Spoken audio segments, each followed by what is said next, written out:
અમદાવાદમાં એનઆરઆઈ મહિલા સાથે દુષ્કર્મ એકલતાનો લાભ લઈ અને સુપર માર્કેટ મોલના માલિકે બનાવી હવસનો શિકાર. મહિલા સાથે એવું ગંદુ કામ કર્યું કે જાણી અને ચોંકી જશો. ગંદો કાંડ. દુષ્કર્મ કેસમાં આરોપીની ધરપકડ કરવામાં આવી છે. યશ સુપર માર્કેટ મોલના માલિક સામે દુષ્કર્મ ફરિયાદ. પોલીસે ધરપકડ કરી છે. એનઆરઆઈ મહિલાને ધંધામાં રોકાણ કરવાના બહાને મિત્ર બન્યો અને પછી દુષ્કર્મ કરી અને ધમકી આપી.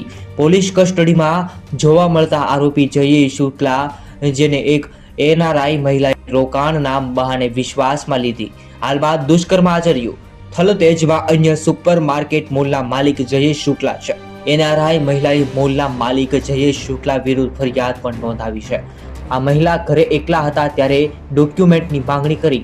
મહિલા રૂમમાં ડોક્યુમેન્ટ લેવા ગયા ત્યારે આરોપી રૂમમાં ઘૂસી અને બળજબરી કરવા લાગ્યો અને હાલમાં મહિલાને મારી નાખવાની ધમકી પણ આપી હતી અને ગભરાયેલી મહિલાએ અનેક ધક્કા પોલીસ સ્ટેશને ખાધા અને હાલમાં આરોપીની ધરપકડ અને પોલીસે કાર્યવાહી કરી રહી છે. આવી જ રીતે ગુજરાતની તમામ ક્રાઇમ ન્યૂઝની અપડેટ, તમામ સમાચાર તમારા મોબાઈલમાં જોવા માટે અત્યારે જ જેડી ન્યૂઝ ચેનલને સબસ્ક્રાઇબ કરો.